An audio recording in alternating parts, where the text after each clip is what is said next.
Brought to you by खाता book. इनका tomorrow होना हो लेकिन हिसाब टुडे हो सकता है। हाँ? कैसे? भाई खाता आउट करो, खाता बुक डाउनलोड करो, ये ऑटोमेटिकली हिसाब करे, उधारी वापस लाए फटाफट। भेज दिया उसको हिसाब। खाता बुक, बिजनेस हुआ इजी। अब उनसे बिहार नहीं संभलने वाला। ओवैसी जी का कहना है कि सपने में योगी को हम दिखाई देते हैं, पाकिस्तान है और ओवैसी यही सिर्फ दिखाई देता है उनकी सभाओं में। अभी कल भी भाषण दिया उन्होंने, योगी साहब ने। अरे ये हम ना इनका देखते हैं ना उनका देखते हैं। जैसे ये एक सवाल है कि हमारे सामने जनता का सवाल महत्वपूर्ण है।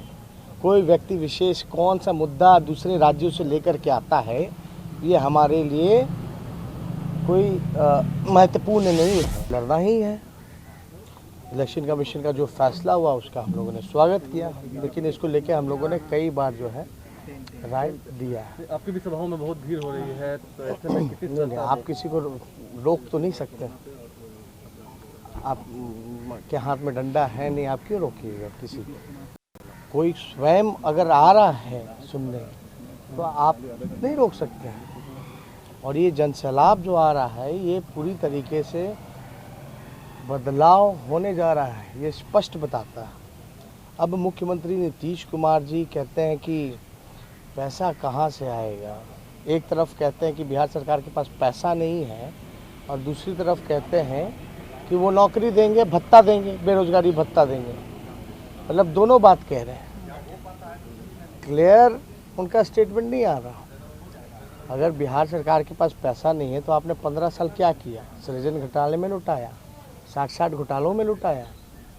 हम स्पष्ट रूप से कहना चाहते हैं कि बिहार का बजट, लोग हमसे सवाल पूछते हैं, मेरा दायित्व है लोगों को बताना कि 2,11,000 करोड़ का पिछले बार का बिहार सरकार का बजट था। 2011 करोड़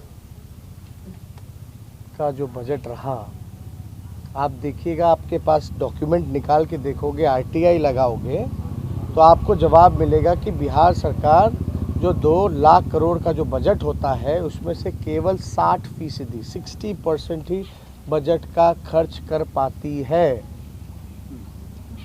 यानी 40% नहीं कर पाती है। और वो 40% अगर 2,11,000 करोड़ का अगर निकालोगे तो 80,000 करोड़ बचता है। तो ये ऑलरेडी बजट में तो इंक्लूडेड है ही।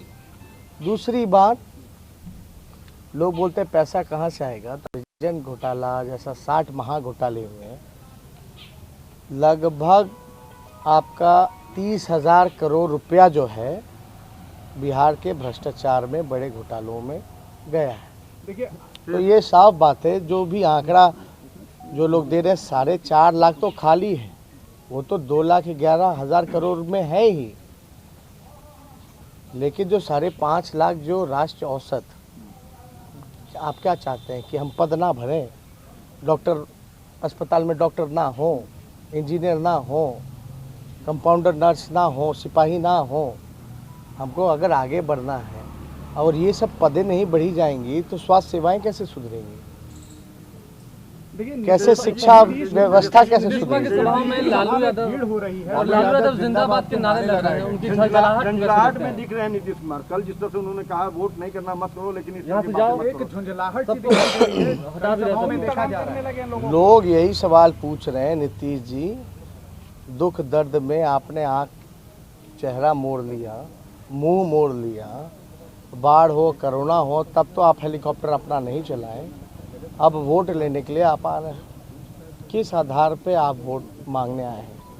15 साल में एक कारखाना नहीं लगा, रोजगार नहीं लगा, पलायन नहीं रुका, गरीबी नहीं मिटी, भुखमरी नहीं मिटी, तो किस आधार पे वो वोट मांग रहे हैं? केवल और केवल लाठी से पिटवाने का काम किया नौजवानों को, शिक्षकों को, सरकारी कर्मचारियों को।